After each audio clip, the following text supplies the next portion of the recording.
1 in 2 Americans are lonely. In 2014, Obama became president, and the U.S. Surgeon General under him, his name is Vivek Murthy. So they go on like a massive tour. You know, they speak to Americans in like every country. It's kind of like a campaign tour. And they talk to them about health. And Vivek goes around America in 2014 thinking it's going to be like obesity. You know, we've all heard the past ones. It's like America's obese, the war on drugs. And he goes around and proclaims us to be in an epidemic of loneliness. And he talks to all these Americans that are lonely. And he finds that 1 in 2, half of the population of America is lonely. He also learned that lacking social connection can have more of a negative impact on your health than obesity. Obesity is its own thing, right? I'm not here to argue like one or the other, but the fact that being lonely can have more of a negative impact on that. And then he found that chronic loneliness can actually lead to cardiovascular disease, depression, dementia, anxiety, stroke, and premature death.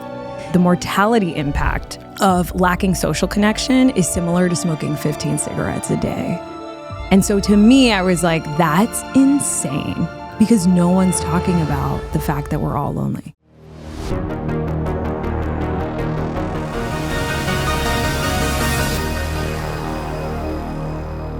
What's Naz short for? Nazareth.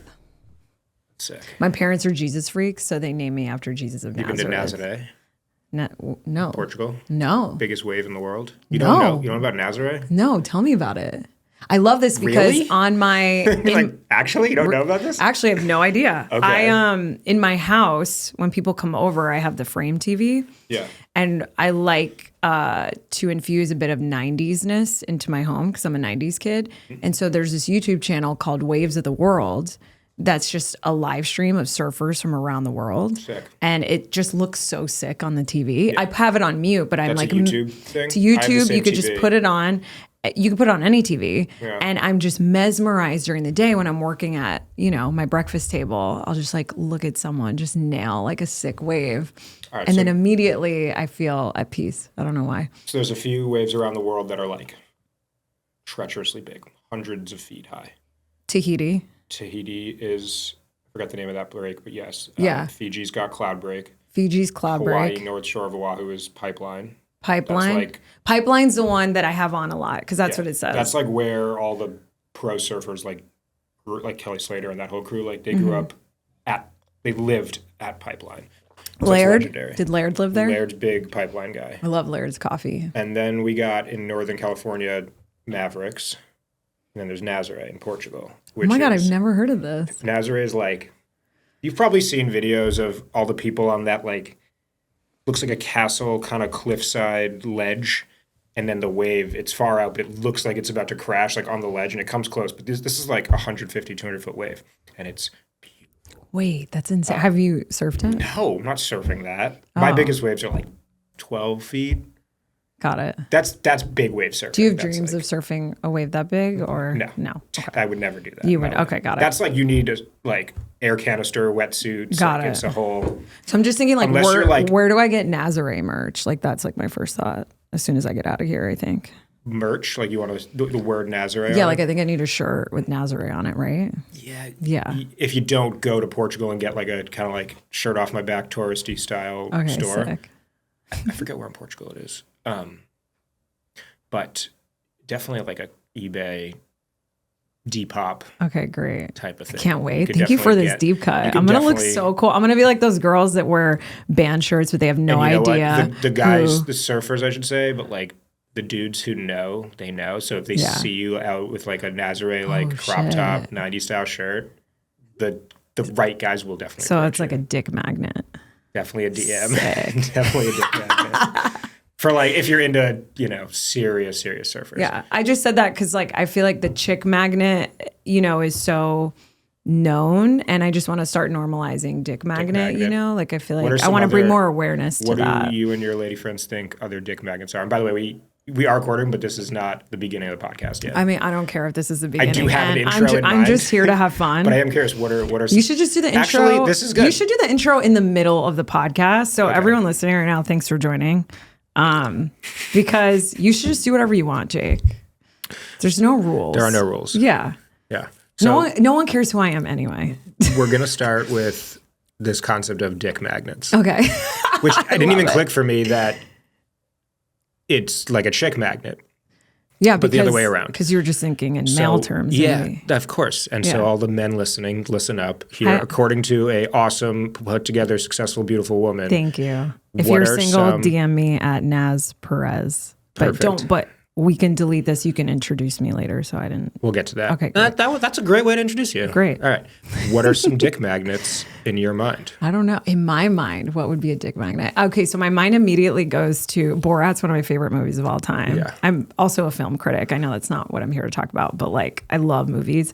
And I just think of the moment when he goes to the car dealership and he's like trying to buy the Hummer, I think, and he's like, "Where is the pussy magnet?" It's so good. And he's like, "Sir, it doesn't come with the one." And he's like, "No, they told me a pussy magnet." Okay, so a dick magnet would be, I guess you would probably be more of an authority of like answering that. I've definitely got answers, but I'm curious, like from the woman's perspective, what do you think? I would think from the men I've dated, clean nails, groomed, good feet, good toes. This is on the woman. On the woman, yeah. She has good toes. Yeah.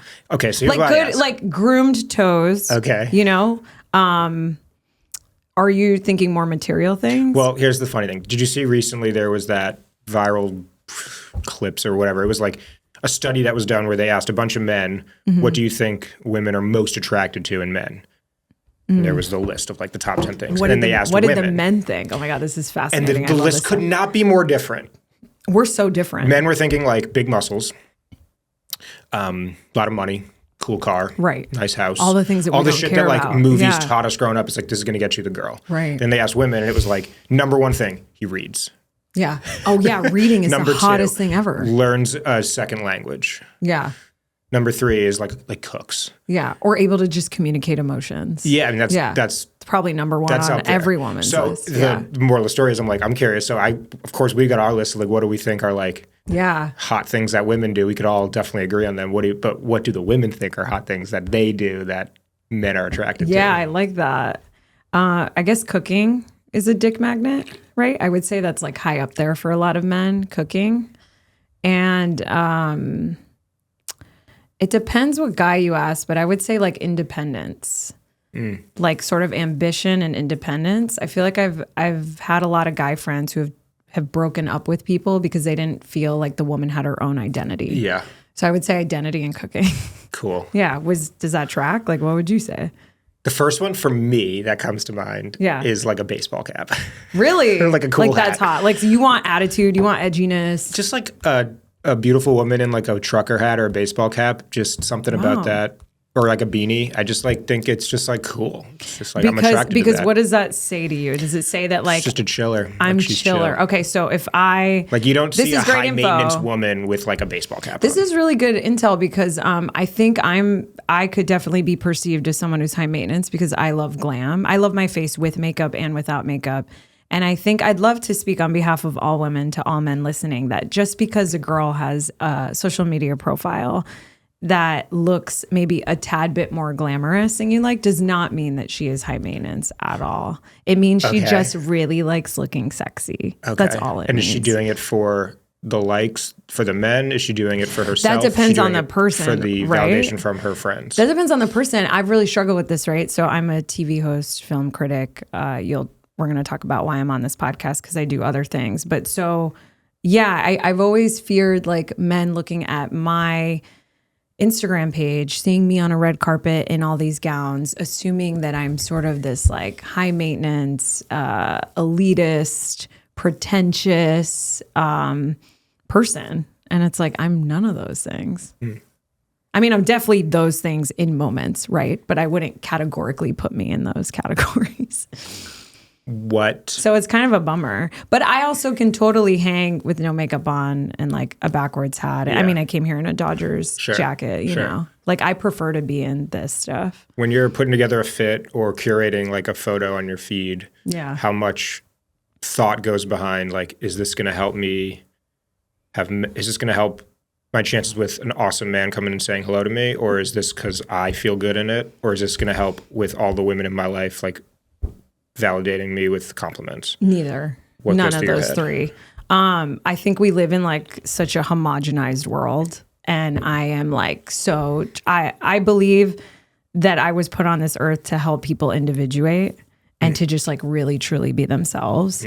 And so when I walk out in a fly outfit, it's not for a woman to compliment me. It's not to take a cool picture in it so a guy likes me. It's because it makes me feel most Naz out of my house. And it's an extension of me. Dig it. And were you always that way, or did that come up at a certain age? So it's interesting. I think we are all always us, right? But I think I was conditioned. I was definitely bullied. I was like a popular loser.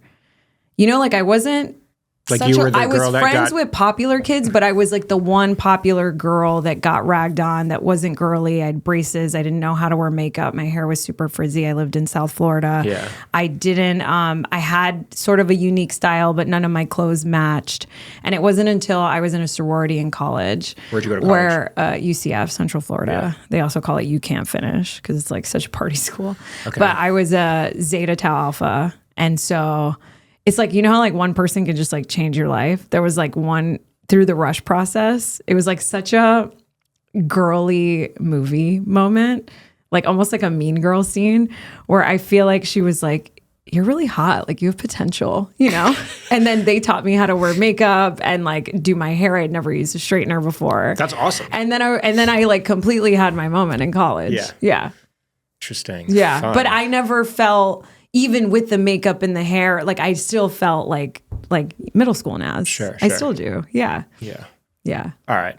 Let's do our little like, what are we doing here? I'm so excited for your intro. My little intro. Okay. Well, here's how we met. We met a week ago. Mm-hmm. Week ago. So you're the first woman to come on this podcast. Wow. So thank you. I'm so honored. You have no idea how honored I am for that. I'm honored that you are here. So thank you. Yeah. I love men. And I feel like that is a controversial thing to say in the society norm that we're living in right now. Why? Because I feel like the scale has it feels like we're in a massive imbalance, right? Where women feel the need to compete with men. We see it most prevalent in the workplace. And there's just a massive imbalance of masculine and feminine energies. It doesn't mean male and female. That's just energies. We have both of them. But I've found that it's really easy for people to villainize men. And I feel like it is really hard to be a man today. Yeah. Yeah. Well, thanks for saying that. Yeah. So since I started the pod, I didn't really think that deeply about like who exactly is going to come on this show. I was kind of like, I have this concept in mind. I've produced 40 something shows in the last couple of years. Like I know what I'm doing here. And what always happened, which is like, you kind of get the idea of the first couple guests and then it just like flows. And one guest leads to the next and leads to the next. And that's what's been happening. So, you know, I knew when I saw the initial like data, I'm a couple episodes in and I start seeing like, oh my God, a ton of women are listening to this pod. Like that was not the idea at all. I thought this idea was like to help men with stuff. Mm-hmm. And turns out now all these women are like, this is great because it's something I want to now bring to my husband, bring to my boyfriend, bring to my dad, bring to my brother, bring to my CEO, who's like this super rigid guy. Yeah. So I had it in the back of my mind maybe a month ago to be like, oh, I should probably start inviting some women on this show. How fun would that be? And then just kind of like let it flow, see what happens, see who that first guest would be. And so last week, I was sitting on the couch next to Megan Swidler. Shout out Megan Swidler. I love you, Meggies. And then you came over and introduced yourself. We met, and Megan was like, she's awesome. Like she's one of my best friends. Like you should look at her social media feed.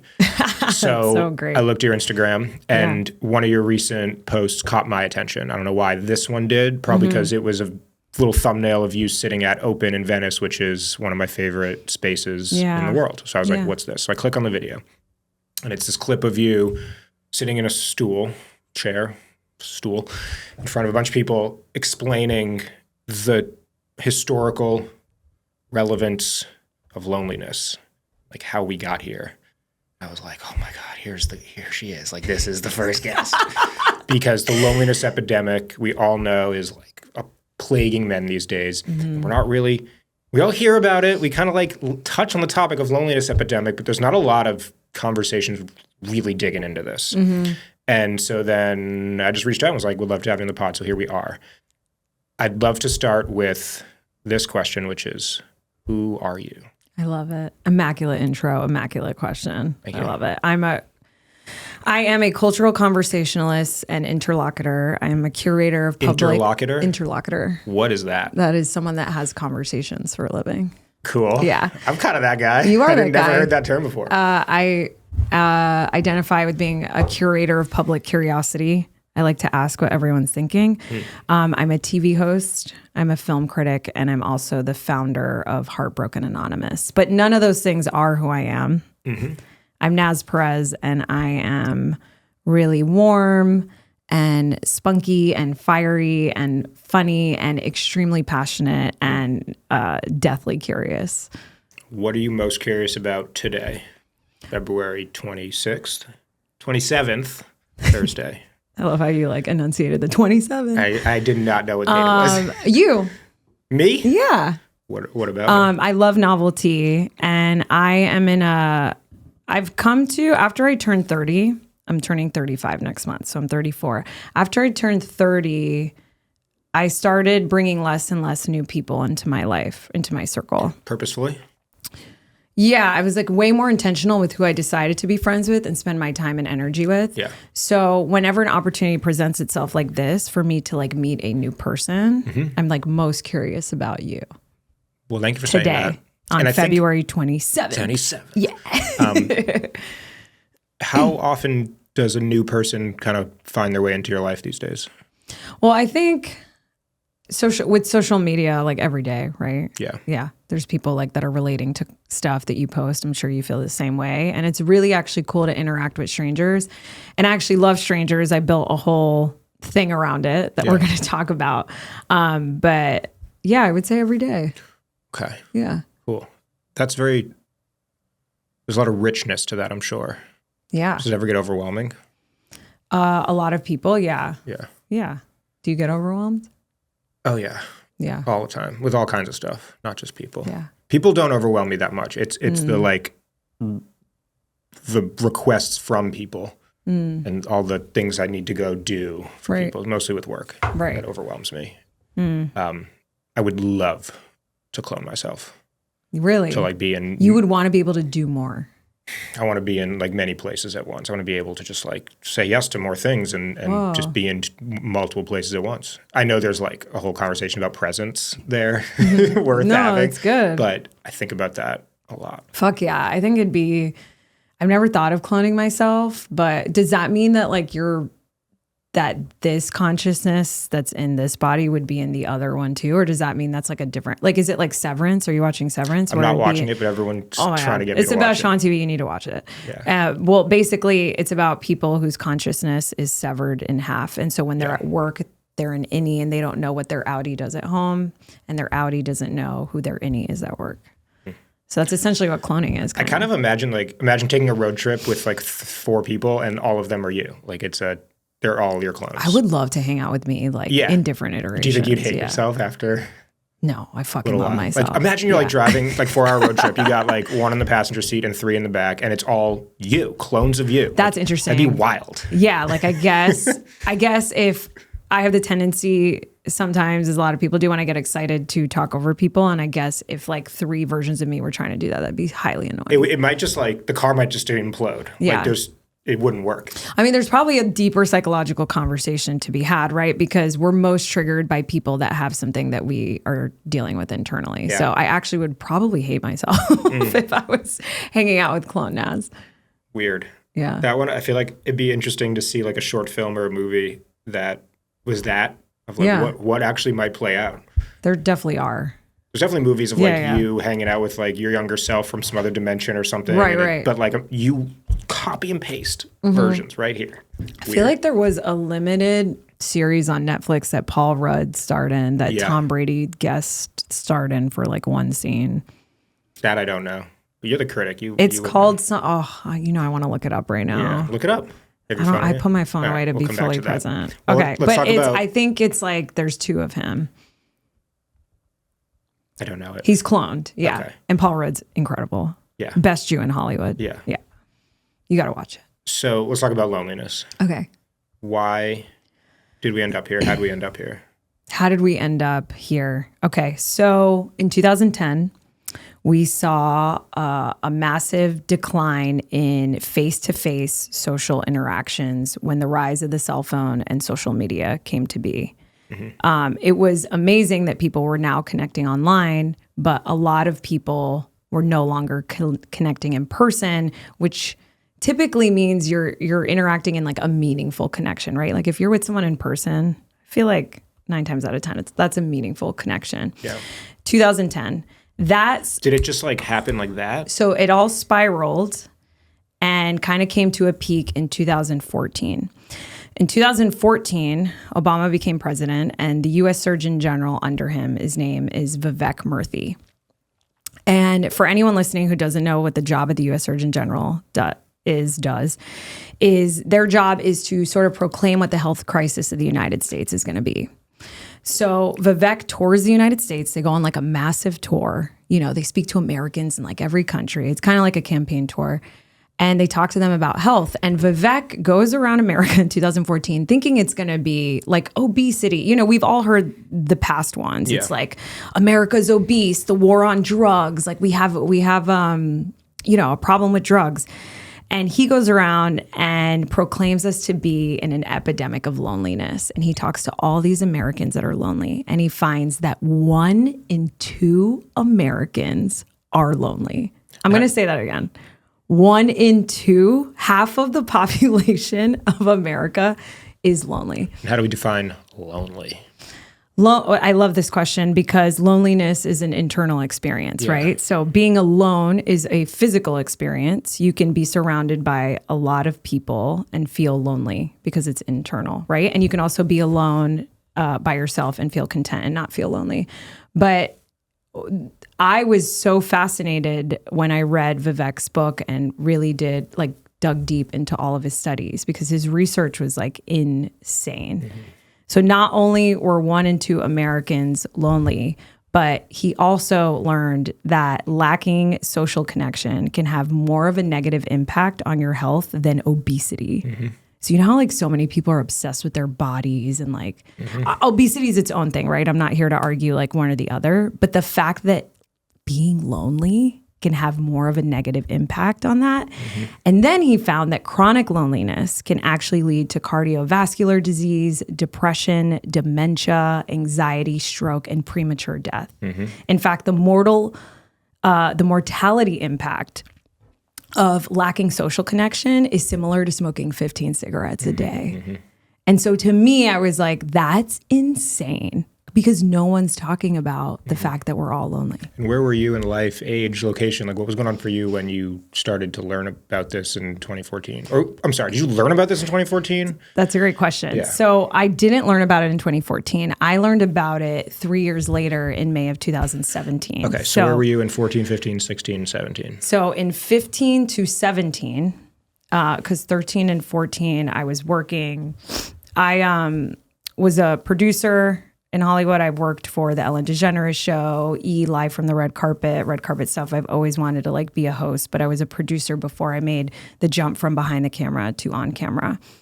And from 2000, so I was working at Ellen and and then from 2015 to 2017, I became a producer on a reality show on ABC Primetime called The Bachelor.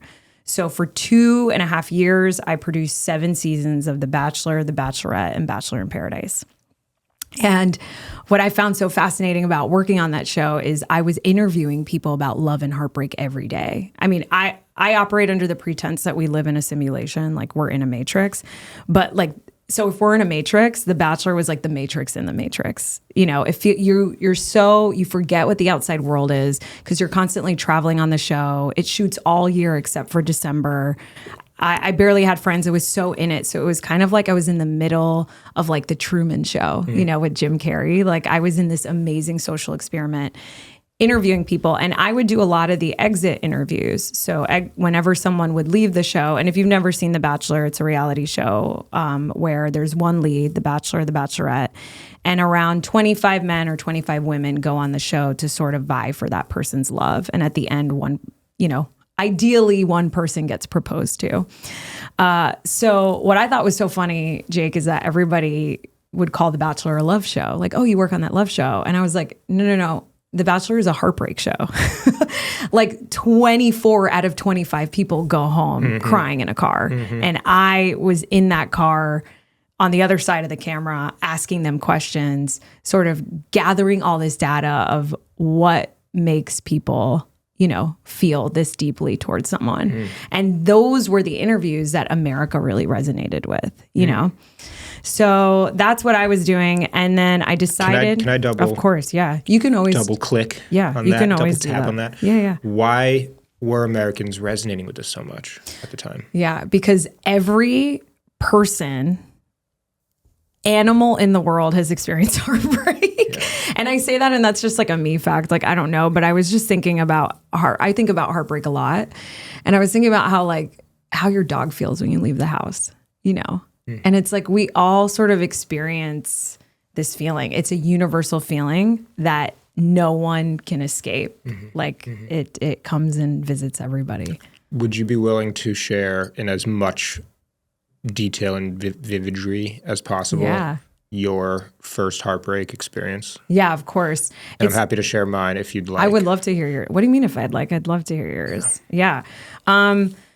Yeah, this is perfectly timed in the timeline that I'm sharing because I ended up leaving The Bachelor at towards the end of 2016. I was like, okay, I came to LA to be a TV host. I've been behind the camera all this time. I need to make the jump. And so I had to quit, which was extremely scary because it's like a really high-paying, great job. And I left, but it's also like I wanted a life, right? I was like, I want a partner. I want to find love for my own. And this is just like a 24-hour, 16 hours a day, like 4 hours of sleep a night type of job. So I decided to leave The Bachelor towards the end of 2016. Beginning of 2017, I was working on one of their spinoff shows that shot like in Vegas. So it felt a little more local where I could kind of be home and start being a TV host. In that time, I had met a guy who had just moved to LA, and it was like this instant, insane sort of, I'll call it a cosmic connection, because you can't really explain why you're so drawn to someone. How'd you meet? Like, what happened? I love love. So I love getting love. Into it. Oh, it's great. I love love. It's my favorite subject. He was at a wedding that an editor on The Bachelor was at. Okay. And my Instagram was on that editor's phone for some reason. And he was like, who's that girl? And he slid in my DM. And before he moved from New York to LA, he DM'd me saying that he was moving to LA. He was just like, hi, what's his name? Yeah, exactly. And then we started DMing, and then we had like a random phone call, and then we ended up meeting at Comic-Con because I was there like for work. Yeah. But so I end up meeting him kind of, right? And then as I'm back home, unemployed, trying to figure out how to be a host, I get a knock on my door from my neighbor who I had met 2 times getting the mail. So she's basically a stranger to me. And I open the door and she's crying. And she's like, hey, I know this is so weird. I know you worked on The Bachelor. I'm going through a breakup right now and I need someone to talk to. And I was like, okay, yeah, like come inside. She comes inside my house. I listen to her story. And after she tells me her story, she was like, oh my God, thank you so much. I feel so much better talking to you about this because I can't talk to my mom or my sister about this. And I was like, why? And she's like, because of this concept, because they're going to tell me to move on and that I'm so much better than, him. And I'm not ready to hear that yet. And what I was about to say is I realized in that moment, this concept of how we're more willing to tell strangers how we actually feel than our own friends and family. And then I was like, oh, that's kind of how we make The Bachelor. And so that happened. I was dating the guy. And then a couple months after, so that was just kind of percolating in my head. A couple months after I had met her and into dating this guy, he blindsided me. I totally didn't love myself. He was emotionally unavailable. We were not for each other, but I was like clinging to him for my happiness because I was unemployed. And, when people break up or whatever, it's always everyone's fault. It's never like one person. So that's like my shit that I'm owning. But he blindsided me and I fell into an acute depression. Like, Jake, I was feeling heartbreak that you normally feel at 16 at 27. How come you compared to like what normally feel at 16? I guess I just say that because stereotypically people are like, oh, your first heartbreak's the worst, you know? So I'm more just using it as a tool for illustration as opposed to like something that's like fact, you know? More just like in passing, like I'm talking to my friend, like what you fucking feel at 16. Like I hadn't really felt that before. I hadn't really dated. I didn't really like someone. Can you describe what it felt like? Yeah. So fell into an acute depression. I couldn't sleep. I couldn't eat. I had nightmares. I actually developed a massive rash all over my body. And I went to the dermatologist and they were like, this is pityriasis rosacea. I'd never had a skin issue in my life. I have impeccable skin. Thank you, Mom. And she was like, yeah, you're either just highly stressed or you have herpes. I was like, are you fucking kidding me? Like, are you fucking... Those are the options? Yeah, like, this is my life. So obviously I'm like fucking dying that I hope it's not herpes. It was not herpes. It was the heartbreak. It was the stress. And I remember being on the floor just crying, because I also wasn't working, you know, I was just like home by myself and I would call friends, but like my friends weren't going through the same thing and it just like didn't feel the same. Like the texture wasn't the same than like talking to someone that like was in a state like me. And I felt so desperate. I remember Googling one day on the floor, how do I make this feeling go away? And I came across all this research on heartbreak. The first was the actual definition of heartbreak, which I always ask people, do you know what it is? I'm not sure. Yeah, neither did I. So it's overwhelming distress. And I was like, wait, what the fuck? I was like, why? That's all it is? Like, it's not even romantic, specific related. Like, why is it that in this country, we think that heartbreak is a girl in matching pajamas eating ice cream? I always use this example, eating ice cream in her bed after she's been dumped by a guy. Like, is it through everything we've seen in movies? Like, that's not heartbreak. I mean, that is heartbreak, but heartbreak is also loss of any kind, like grieving a pet, a parent, having a miscarriage, losing your job, getting in a fight with your mom. Maybe you're in an affair and you can't stop. You know, it's heartbreak is everything, anything that causes overwhelming distress. And then I learned that there was a study that was published in the Proceedings of the National Academy of Sciences that states that the same part of your brain that lights up when you're going through physical pain is the same part of your brain that lights up when you're going through emotional pain. And I was like, this is why heartbreak can feel like a gut punch to your stomach. Yeah. Have you ever heard I think this is true. Like I've seen studies and I've heard this from many people, but the same chemical gets released in your brain when you go through a breakup, when you go through heartbreak, as when you are withdrawing from a very addicting drug, like crack or heroin. So if you're like having those like sweats and nightmares, and like this literally the same physical feeling when you are withdrawing from a addicting drug. Totally. Which makes sense. 100%. That's why I was like, this is insane. Like, why is this hurting me so much? Why is this so physical? So you're 26 at the time? Yeah, right? I think I had it was like between 26 and 27 because it was the beginning of 2017 and I'm a March baby. So yeah. Also a March baby. Oh yeah. Are you Pisces or Aries? Pisces. Oh, sick. I'm an Aries. Sick. When's your birthday? Wednesday. Oh my God, no way. Yeah, March 5th. Oh my God, sick. So, I love that you're a March baby. Beware the Ides of March. They should beware of me. Exactly. Well, that I was saying, everyone beware of us. Yes, okay, that's what you meant. But yeah, it's fine. It's your show. So you're radically heartbroken, overwhelming distress, and you start to learn about it. What next? So then I was like, wow, this is fucking horrible and crazy. And the more research I did, I realized that America I was like, this is like physical and also emotional turmoil. And why is it? I started to get mad. I started to wonder, why is it that if I got in a car accident or like accidentally cut my finger cutting a cucumber, I could go to the hospital, get a doctor's note and be like, hey, work, I can't come in. I have this thing. But that if I was heartbroken, I just have to wake up the next day and resume life as is. I was like, that is such bullshit. That's so insane to me.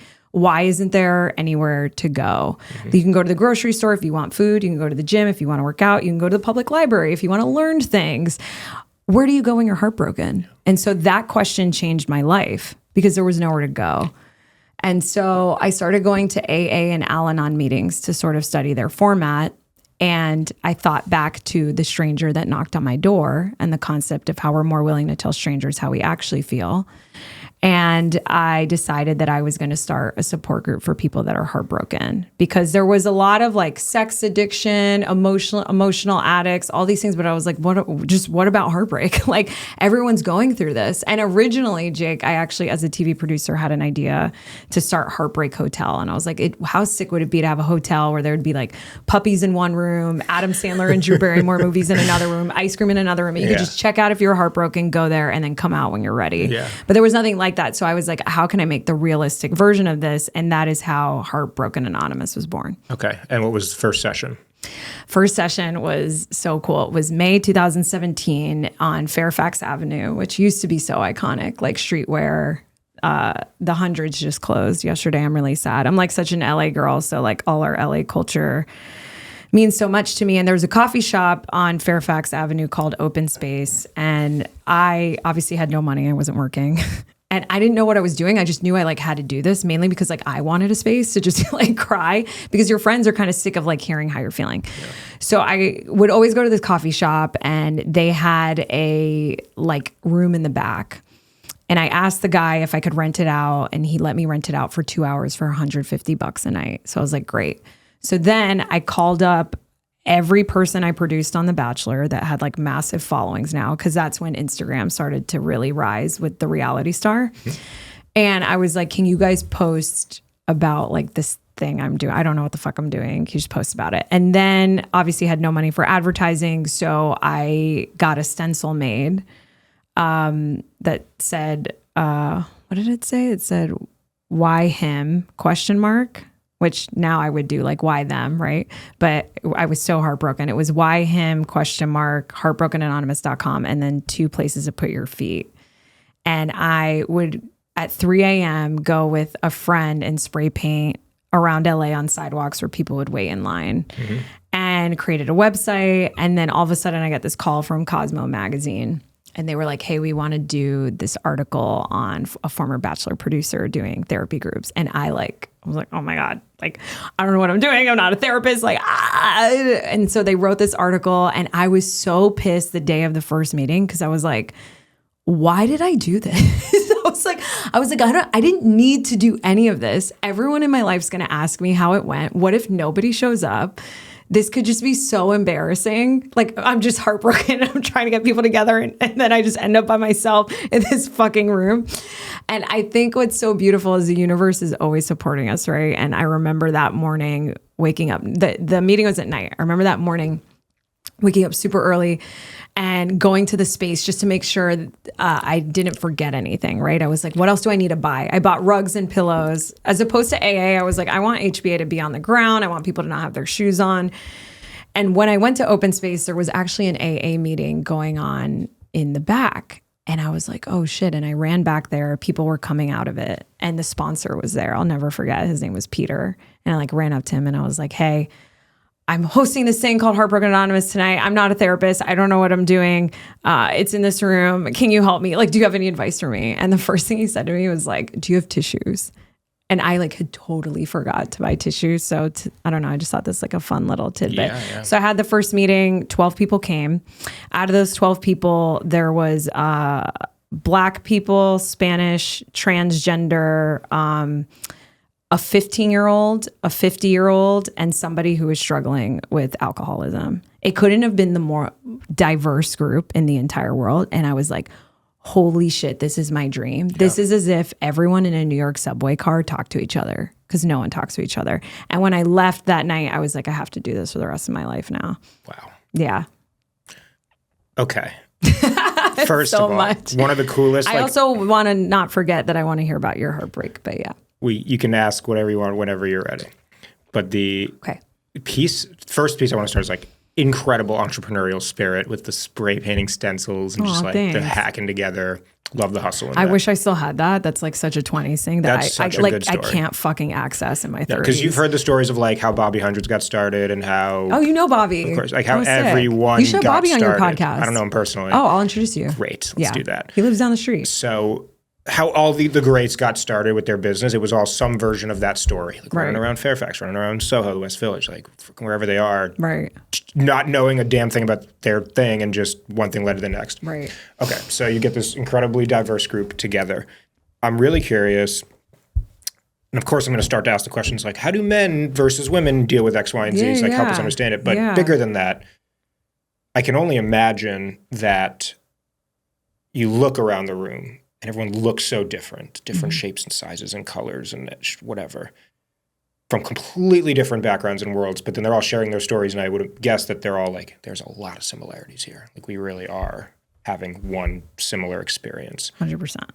Can you talk about that a little bit? Yeah. Like what was that, what happened, and like what was your feeling and perception around what happened there? Yeah, I could answer it in like a general boring way, but I could also share with you something that happened in a meeting that made me realize how powerful that exact sentiment is. We'll do that. Yeah, clearly. I could give you the bad answer or the good answer. Yeah. Let's do the bad one. LOL. So there was a meeting where, what was so fascinating when I started to do these meetings in person, because it's an in-person and virtual group, mainly virtual now, but when I was doing them monthly in person in LA, it was free. Anyone could come.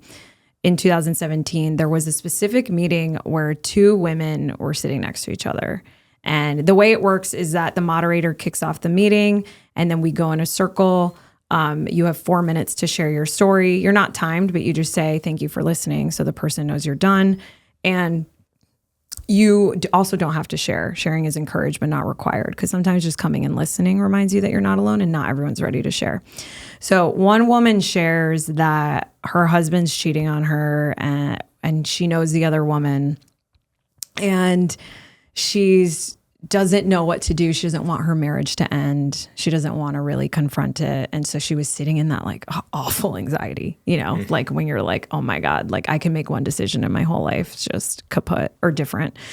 And the girl next to her, not the same guy, but was hooking up with a married man and was completely heartbroken over her inability to stop doing something that she knew was toxic. And I thought that was so insane that they happened to be sitting next to each other. So the circle had sort of heard the story back to back. And when the meeting was over, my favorite part of Heartbroken Anonymous is watching people walk in as strangers and leave as friends. And so I always leave time for people to connect after. And I encourage people to connect with one person whose story resonated with them, because there's no crosstalk allowed during the meeting to preserve like this non-judgmental space, this magical space where like no one can tell you what the fuck to do. And after the meeting, they were just crying to each other and talking for hours and hours and hung out after. And that to me was the perfect embodiment of that sentiment that we all are feeling the same thing. Because here were these two women on opposite ends of the same situation. I love that. Both feeling completely heartbroken. Yeah. Yeah. It reminds me a bit of just, I think about this concept a lot of like pain is pain. Like one person might think like, I just lost two family members in a brutal accident. They're dead. And like on anyone's scale, we would all assume that's probably the most pain a human could go through or something horrible, right? And then the next person's like, my daddy's not letting me go to Puerto Vallarta for spring break. Yeah. And some 17-year-old girl. And it's like, this is 10 out of 10 pain. Everyone's like, that's not, your problems don't matter. Yeah. But pain is like, I think of this analogy of imagine a needle. One needle is like 3 inches long and it's like stabbing your hand and it hurts a lot. Yeah. And then there's another needle that's the same like size, but instead it's 10 inches long. Yeah. And it's stabbing your hand. It's like a much bigger needle, but it actually is the same pain. Like it feels the same in your hand. Yeah. Just like, who are we to judge the weight of people's pain? And I'm curious if people show up to this room and one person sitting there being like, wow, I thought my breakup was like the worst thing in the world and I'm like dead inside, 10 out of 10 pain. And they hear this story, it's like, oh shit, that guy's like got it way worse than I do. But to him, it's 10 out of 10 pain. What do we think about that? Excellent question, Jake. I love your questions. They're my favorite. It's really nice to be with someone that knows. the art of conversation and has such a high reverence for it. Oh, thank you. The reverence for colloquy. I often refer back to this quote of, if everyone in the world threw their problems in a pile, they would grab their own problem back. I feel like what you said, I feel so fucking strongly. And I didn't always used to, right? Like we all evolve. But who I am today now, like 2025 Naz, I do not subscribe to dehumanizing. I even hate it to take it out of the HBA conversation when people are like, oh my God, these people have so much money, like so much privilege. It's like, I don't fucking know that person. And I am not going to assume that their life was so easy because they had money. So I just don't subscribe to dehumanizing. And the ethos of Heartbroken Anonymous is really to not apologize for your heartbreak because nobody can measure the pain. And I keep thinking of this man, oh my God, that walked in. This is why the space is so magical, because you can say whatever the fuck's on your mind that you can't say out loud to other people. And then everything's anonymous, confidential, so it never leaves the room. This older man came in, I would say it would be like 60s, and he talked about this woman that he was heartbroken over that he met 25 years ago, Jake. And he could not stop thinking about her. And he was like, I am so embarrassed to admit that. And I was just like so flabbergasted that this man has been living 25 years without being able to like be in his authenticity because he's scared of being judged for his heartbreak, you know, or being invalidated for the pain that he's feeling, you know. Obviously, there's a lot of groups out there that like are a 12-step program that want to help you. Like HBA is really just a space where you come to be as you are, because I've found in heartbreak, and I've done this many times, I don't know if you have, that specifically when it comes to romantic heartbreak too, is that I tend to close my heart after. And Michael Singer, Untethered Soul, I don't know if you've read it, it's such an amazing book, but I remember reading Michael's book, and he talks about how when you close your heart, you're closing your energy to yourself. Like it's just pain that you're creating within your body. So the really cool thing about Heartbroken Anonymous and these talking circles and why they're so important, whether you come to a Heartbroken Anonymous meeting or any type of support group, is that I think it's a way where we encourage leaving the heart open and just being where you are. What does that mean to have your heart open versus closed? Can you break it down to be... So I'll actually preface with a story. Yeah. Last January, just a little over a year ago, I was pretty new to Los Angeles. I moved here like 2 months prior, and I was going on dates. Mostly, it was like a mix of people I'd meet surfing or at the park or whatever, and then dating apps. And in the span of, I think, like 2 weeks, 2 different women I had gone out with, both on a first date, said something to the tune of like, you just seem really closed off. And I was like, I was hurt when I heard that. It was interesting because I had always kind of thought of myself as like a very open person, very open-minded, very like, just whatever. And the first time I heard it, I was kind of like, she doesn't know what she's talking about. The second time I heard it, I was like, maybe I am closed off. What the fuck's going on? Started talking to my therapist/coach about it. I was like, I just wanted to understand, like, literally, tactically, logically, what is happening where I am giving off this perception that I'm closed off, and how do I open up? Because no one wants to, I don't think anyone wants to be like, I'm closed off. It's great. Everyone wants to be open. And so we worked on it a bit, and like there were some tactics and stuff that I was working on. And then like a month later, not even a month later, 2 weeks later, I met the next person I ended up dating for almost a year. Wow. So in your mind, like what is the closed versus open heart? I love this question because when I read Michael Singer's book and the page about that, I remember highlighting it a million times. And he said like that multiple highlights in the same line. Yeah, different colors. Yeah, I'm such a Lisa Frank unicorn. Nice. So he described it. I read this book so long ago, but as like a texture of feeling, right? And I love that you shared that story because I don't think it's something that most people are even aware of. I certainly wasn't. And it's like a feeling. It's like, do you want to lean in? And are you willing to unconditionally love and be yourself, which is love, no matter the circumstance? I'll give you an example. I hate rejection, really struggle with it. And I have this wound of not feeling chosen. I really don't like it. And so to me, I realized that my heart was closed, that whenever someone, let's say I was interacting with a man that maybe wasn't as communicative, or I don't know, maybe I just had some type of flag where I had some trepidation, I would immediately go like this. You know, I'm not going to text him. Because if he doesn't text me back, I can't live with that. And so for Naz, that's having a closed heart. And having an open heart would be, I don't care if I get a text back or not. I'm a loving person that communicates, and I'm just going to share that I would like to hang out with this person or that I'm interested, you know? What I hear from that one in the masculine logical brain that I would love to hear more about this. Yeah.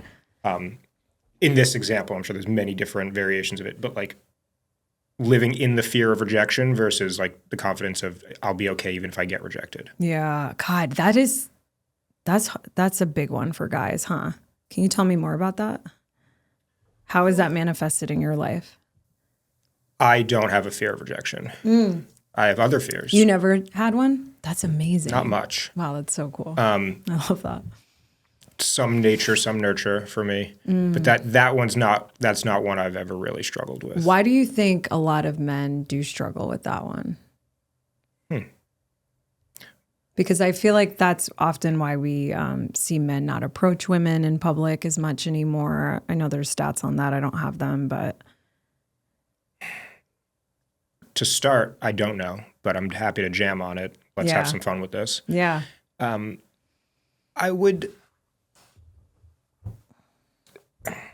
go to like childhood, right?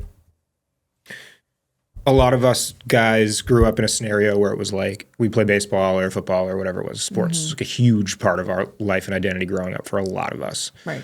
And dad was a big part of that equation as well, like who's often taking us to practice and like on the fence, you know, sometimes yelling and then like talking to us about it after practice and then stuff like that.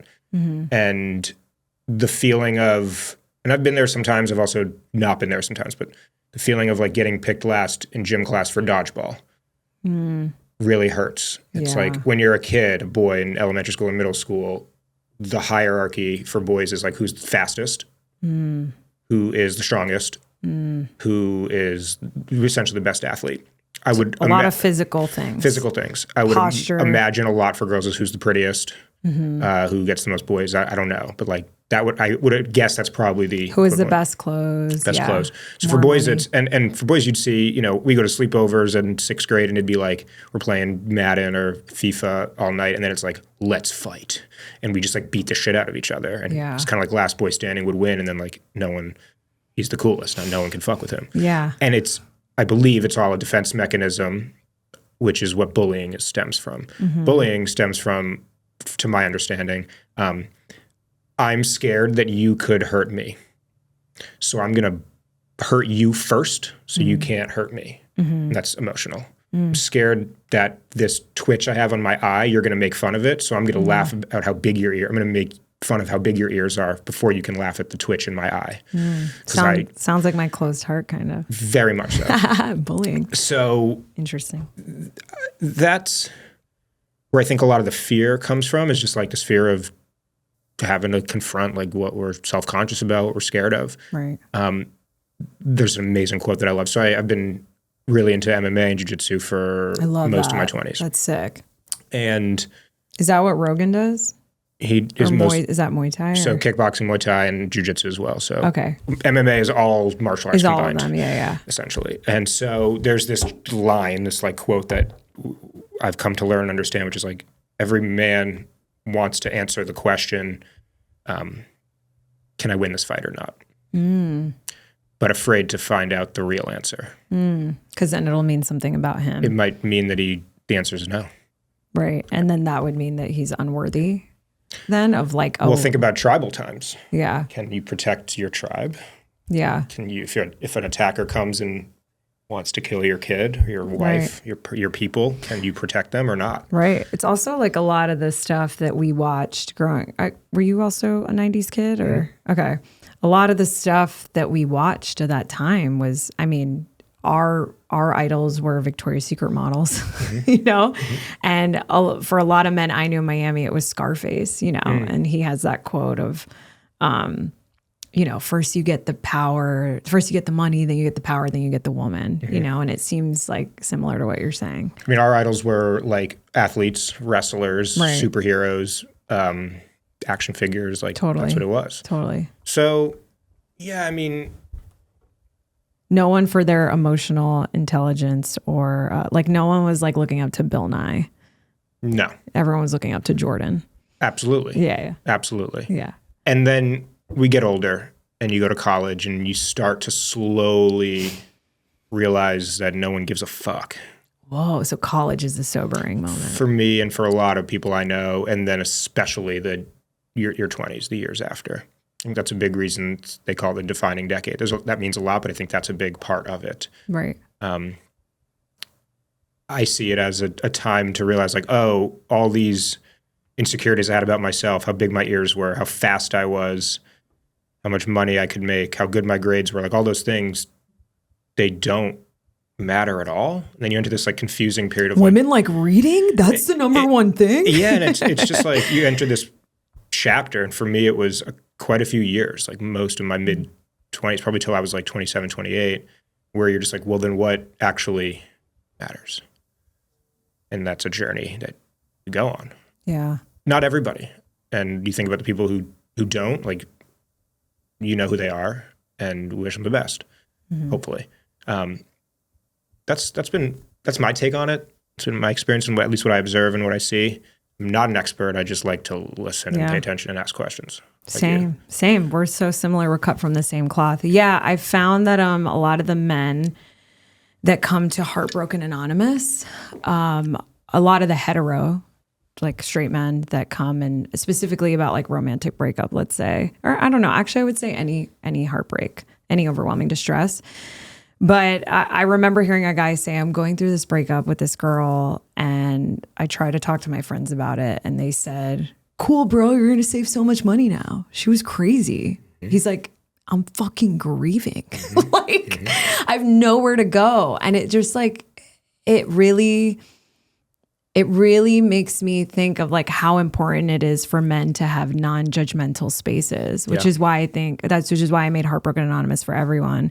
And it makes me bummed because a lot of guys will DM me and they'll say, is this just for women? I'm like, no, it's for everybody. And I think we're just in an age where a lot of men don't have friends. You know, I think 27% of men reported having, recent studies show that 27% of men reported having 6 friends or more, which is a significant drop from 55% in 1995. 55% of the population of men had 6 or more friends, and now it's 27. So I'd love to share a story if you're cool with it. That reminds me. That. I haven't shared this much, but it's something that I think about. I've thought about a lot for almost a decade. I was in the early innings of what ended up being, it was my first breakup. I was 22, and it was the most painful thing I'd ever gone through. Lasted almost 3 years for me. And it was like, you were in that chapter where, you know, first breakup, like first relationship, it lingers for a while. Like you're still talking and there's this like months of like, are we breaking up or not type of thing. And I was at the tail end of that chapter. Anyway. Agonizing. Yeah, but I think the reason the first breakup hurt so bad is you have nothing to compare it to. There's no, like, oh, I've been here before. Like I will get through this. There is no guidance. So that's, at least for me, it was just unknown territory. It was fucking scary. So I was out on a Friday night with 2 friends. I'm not going to name them because this is the worst thing they could have possibly done, in my opinion. But it was Friday night. We were out, went to probably grab like a burger, and then we were sitting outside in the summer at a like bar lounge type place. And there were these like group of cute girls there that were a little bit older than us, and we're all talking to them. We're like really vibing. And I was struggling with a breakup at the time. Every girl I was talking to, I was comparing to her naturally. I hadn't really eaten much in months. And so every drink I had, I felt super drunk from that, just gross, exhausted. Like just wasn't performing at work, obviously, because of this. I was just a mess. Mm-hmm. But I forced myself out because everyone says, no, you got to stay busy. You got to go out. You got to be social. You got to talk to people. Like, don't just sit on your couch and ruminate. That's like the worst thing you can do. And I'm like, all right, so I'm out. And I'm checking my phone every 8 seconds, every vibrate, thinking this might be her wanting to get back together. Like, really, dude? Every text, you think that might be her wanting to get back together? The most relatable thing that was said on this episode. So yeah. We've all been there. So anyway, it's like 10.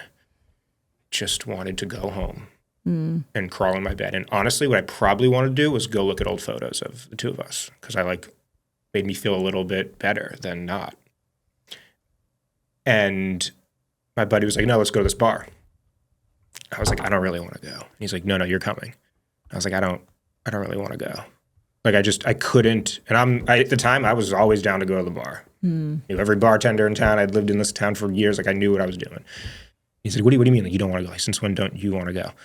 I was just like, no, I'm tired. Like, I don't think I'm feeling it tonight. I remember I was wearing this white t-shirt. Like, I just remember it so vividly. And in front of these girls, he says pretty loud, he's like, dude, you need to just get laid. He's like, fuck, dude, get over her. Like, get laid. And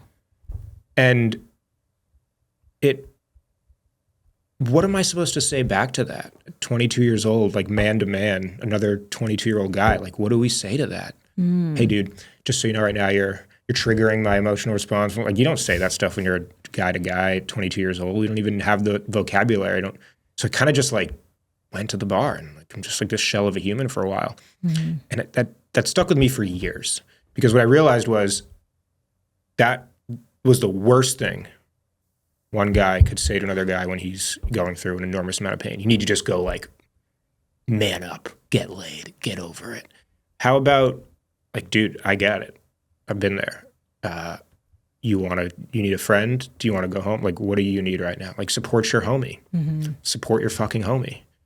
And I hope for the younger men, college, early 20s, now they could hear this or tell their friends, like, when your friend says something like this, when you pick up that your friend is doing something like this, support the homie. Don't, like, try to push him in the direction that you think is cooler. So here we are now at 30, and that hasn't changed a whole lot. Now I can just know to ignore it. One guy said something, I was like, oh, dude, just get laid. Like, get over it. She was crazy. She sucked. Like, whatever. You're going to save so much money now. I've heard that all the time. And now it's just like, okay, dude, you're someone I can't go to with this stuff, so I'm not interested in going to a fucking bar with you, so I'm going to go home and look at old photos because that's going to make me feel better. That's what I'm going to do. But got to take a long time to get there. Yeah. So thanks for listening to that. I love that story. And there's no way I'm the only one. No. Who's gone through that. I think every guy has a story like that I've met in my life for sure. It would be amazing to get to a world where that interaction wasn't even like, I'm ignoring you, I'm going to go home to look pictures, but it was like they could just sit and have a conversation about how they're feeling and not feel weak because of it, and not feel stupid and not feel whack and not feel, if there's anything I want men to know, it's like, that is the hottest thing ever. It is the hottest thing to meet a man with an open heart that says, I don't know. I don't know. I don't have all the answers, but I'm also not a man. I know how hard it is. I know that providing is like such a thing for men. So I feel like the only thing I can share in reflection to what you shared, and I love that story, is what we can do as women to help men open up. And I think I've found through Heartbroken Anonymous being a non-judgmental space is give your man a non-judgmental space. Don't try and fix your man. Do you think that happens a lot? I think that happens a lot. What do you see? Because I've been there. I'm not an expert. Again, I'm prefacing. I don't like generalizations. I'm completely speaking from personal experience. I've seen a lot of women, especially in, I'm Latina. I've seen a lot of these dynamics play out in our culture. Women trying to fix men. And by the way, when you grow up in that environment, that means that I learned all that and I had to like do so much deconditioning of it. But One is non-judgmental space, not trying to fix them. Two, I've noticed that even in interviewing, when I'm talking to a guy friend, or if you want your man to open up, I would have vulnerable conversations in the car when you're side by side. Yeah. Because, it's a little more confrontational to be like right across from someone. And this is like with anyone, but especially I think with men. And then I think also patience. Don't try and like rush your man to like, if you need to hear how he's feeling, you need to wait if he's not ready. Like pressure, I feel like just makes it worse.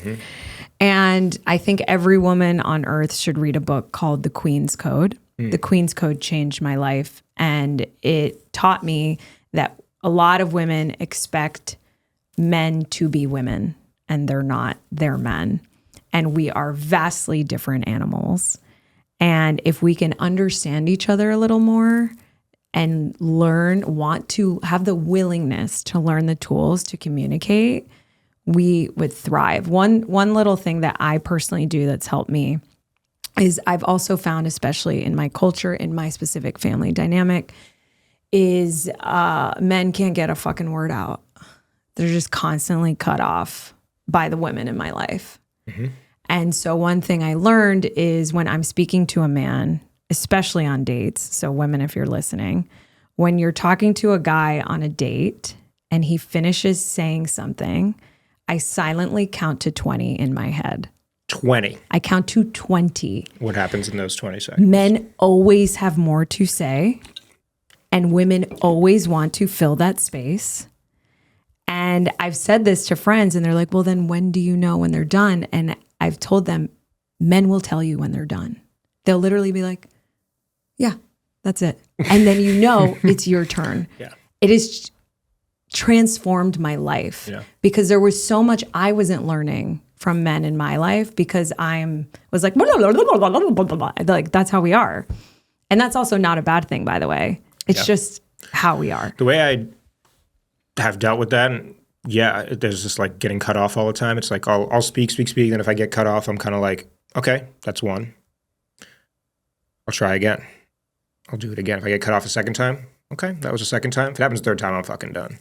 Because I just don't want to deal with this right now. Like, I don't want to like get this into the elevated. I'm not trying to cut you back off, and just don't want to deal with that. Protecting my peace here almost. If it happens a third time, I'm out of here. Either like I'm literally going to leave, or like I'm just going to shut down until as soon as this interaction can be over. I'm curious. So that was awesome, sound advice for the women.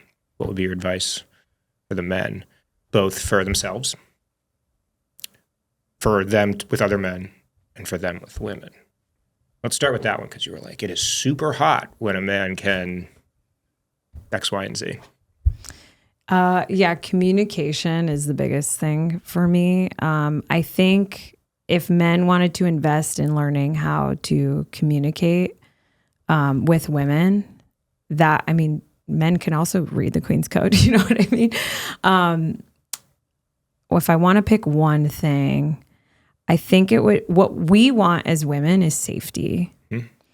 And so if you're being extra communicative and we have a safe space to be in our feminine and lead, I think I've met a lot of men who aren't leading. And so, I've gotten the question of like, where do you want to go out tonight? Or, where do you want to go on a date? Or it's kind of like, I should come over sometime. It's like very passive and not leading. Yeah. And so step into your power as a man. Like, you have it. Yeah. We want to be led. A lot of us who are core feminine want to be led. Yeah. It's funny. I think about when I was in most of my 20s and like didn't really know like how to date women. You could date like girls, but like women, different ballgame. And what's the difference? Maturity. And like a woman will set a boundary. A girl will just do whatever. That's one example, in my opinion. I love that. So it's good intel. And you see this with a lot of men, I think of all ages. There's option A, option B. Option A would be like sending a text, hey, thinking we should go out Friday night. Would you be interested? And she's like, okay, yeah. And it's like, okay, cool. Would you prefer 6 or 7? Just like keeps like asking for her to choose and like self-select into it. I call them vagina dryers. Great. Yeah. And so I used to kind of do some versions of that, which would be like, I was thinking we can go out this weekend. Like, how do you feel about that? And of course, that was always out of fear of like Me Too movement and being too pushy. Yeah, which again led to the imbalance that I was talking about earlier. Yeah. And then one of these days, it just kind of switched. Now I'm just like, how about Friday at 7, we go grab a taco and then see this movie? I love it. And the response on that is like, no, dude. It's night and day. Because the girl's just like, panty dropper. Great, sounds good. Panty and then dropper. she's there at 7. And that's it. And before it's like she shows up late, last minute she wants to change the plans. Like, what do I wear? Like, what do I wear? The whole thing. It's just like, you're just not like taking the fucking lead. Like, get in the driver's seat and drive the car and be like, this is where we're going. We're going to be there at 7. Yeah. If you're dealing with a woman like me, I would take it even a step further if you're like into extremes. Great. But very extreme. I have an ex or a guy that I dated.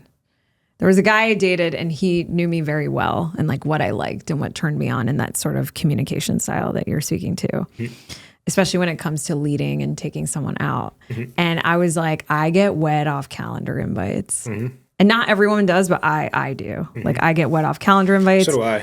And so, exactly. And so we're friends now. Like we're not dating, we're complete friends. And he will randomly not even call me, not even text me and ask if I'm free. He'll send me a calendar invite to go on a walk on a week. And if it doesn't work out, obviously I end up texting him. It is the hottest thing ever. It just pops up in my calendar. I just hit yes. I don't even have to talk to him. Yeah. And I'm like, this is a dream. Yeah. I remember and I love you for that. Thank you for doing that, friend. I love him. Okay. So how would you sum that one up for guys? The advice there. I think it's hard because I'm trying to think of like, I can give the advice of like, just be powerful, and like do it and be in the lead. But I hate advice like that because it doesn't feel practical. So I'm like, why wouldn't someone do that, right? Yeah. A guy wouldn't do that because he'd be scared of getting it wrong probably, right? Would you say that that's correct? Yep. Or the way I'd frame the advice is just basically like, dude, have a fucking direction. Yeah. Like almost have a mission, know where you're going. And go there. Yeah. You want to take a woman out to go bowling. Take her out to go bowling at 7 because you're a guy who goes bowling on Friday nights with women, with a woman. Or I like love the way you said that. That was funny. But otherwise I see it as like you're just kind of in this directionless, aimless. Like have a fucking lead. Totally. You need a plan. The thing is that a lot of guys are scared of getting it wrong because I would assume that's maybe one time in their past they did that. Let's say they did that and the girl hated bowling and then they felt like shit. I think she'll say, I don't really like to bowl. Right. Great. But a way around that, I would say, would be to, what I like to do, and what you can ask a woman to do is like, give me your top 3 favorite restaurants or like, what are your top? Yeah, what cuisine so are you that really way into she's these days? she's still not making the plan, but maybe you're not scared of getting it wrong as much anymore. You know? Yeah, that would be my advice. And then this is also specific to me, but I love novelty. Some people like coffee dates. This is really subjective. I like coffee dates for the first date because you can be in and out, not a lot of energy if you're like not clicking. But if you're going on like a real first date after that coffee date, I like something thought-provoking and creative. And we have AI now. Like you have ChatGPT. Screenshot the girl's social media, Instagram or TikTok or whatever, drop it into ChatGPT and be like, give me 10 amazing date ideas that you think this girl's never been on that she would like. Like that's great. And then you could literally be like, hey, or no, maybe don't. Hey, maybe don't say you put it into ChatGPT. unless she's really cool and funny and like doesn't care like I am. But. Yeah, I mean, I think that so much this comes down to like, dude, what do you want to do? Like. You mean the guy or the woman? Yeah, like if you're asking out a woman and you're courting someone, like what genuinely sounds enjoyable to you? I love that, and show her a part of you, an extension of you by leading. Like hey, I am a huge fan of baseball. Like I got box seats to the Dodgers game Friday night. Like, would you like to join me? Like I'm going with or without you type of vibe.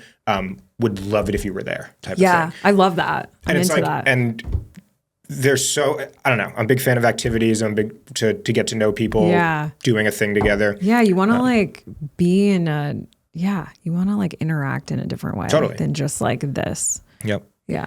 If you could leave If you could leave with one, like, kind of mic drop thing. One mic drop thing. For the guys. When it comes to, like, how to treat yourself, how to treat your homies, how to ask to be treated when it comes to heartbreak. What would you say? Like, the one thing a guy should do in his friend group when he's heartbroken? Is that what the question is? That is one of the parts. Okay, let me do that one first. Let's start there. I think I've learned that the more information you share, the more connected you are to people. Mm-hmm. And so, for example, I had a meeting and I was pitching something and I was really amped up about it, but almost like maybe too amped up about it. And I think it came off like the wrong way. And I think if I would have started and shared to the people I was pitching to, like how I was feeling internally, which is what I'm starting to do, which would have been, okay, I'm so excited to share this. I'm also really nervous to share this with you guys right now because I don't know how it's going to be received, but here we go. I think it would have been like night and day. I think that's huge in every area. In every area, right? So if you're heartbroken and you're a guy and your guy friend's like, let's go to the bar. I want to go to the bar. If you just say, I'm really anxious and sad right now, and I think being at the bar would make me more sad. Mm-hmm. You don't even have to, like, that's it. Yeah. You also, by the way, don't have to explain why to anyone. But yeah, I think that it would be share more of your internal experience. Mm-hmm. Even if the answer is I don't know. Even if it's, I don't know how I feel right now, but I don't know, and I don't want to make a decision from I don't know. Mm-hmm. Mm-hmm. You know? It reminds me of a little bit of a story I have to share. Yeah. Because this is going to probably make for a really good clip. Oh, I love stories. You and your audience first. My little clips. I just love my short form content. Okay, great. I got blindsided from my perspective. It's always blindsided from the person who gets blindsided, right? The other person's like, I've been thinking about this for months. Yeah, there's no one that's been blindsided that saw it coming. Yeah, that makes sense. So to me, I felt blindsided in my second relationship, so second breakup. This was 2022, I want to say it happened. Mm-hmm. At the time, I was putting together a huge presentation for like months to ultimately sell my company and then get like acquired by this next company to go work there. And it was like the biggest step forward in my career. And the night before the presentation, I get dumped at like 7 p.m. This has happened to me. And luckily I had like already finished everything and was like ready to go, but I didn't sleep that night at all. I wake up the next morning and I don't know, and I get on the call, it's like 7:30 in the morning. It's a Zoom presentation that I have to give. And I don't know why I said this, but like something just came out of me where I was just like, hey, and it was just to one guy. I was like, I just want to be totally transparent. I am prepared. I did, and I like this guy. He was kind of my champion there. It's like, I am prepared. I did prepare everything. Like, I'm good to go. But I got dumped last night, completely blindsided. So I didn't really sleep much. So if my energy is a little off today, that's why. But I am ready to dive in. And he goes, I also got dumped last night. No. And I was engaged, broke off the wedding last night. And we ended up talking about breakups for like an hour and a half. Didn't even get into the presentation at all.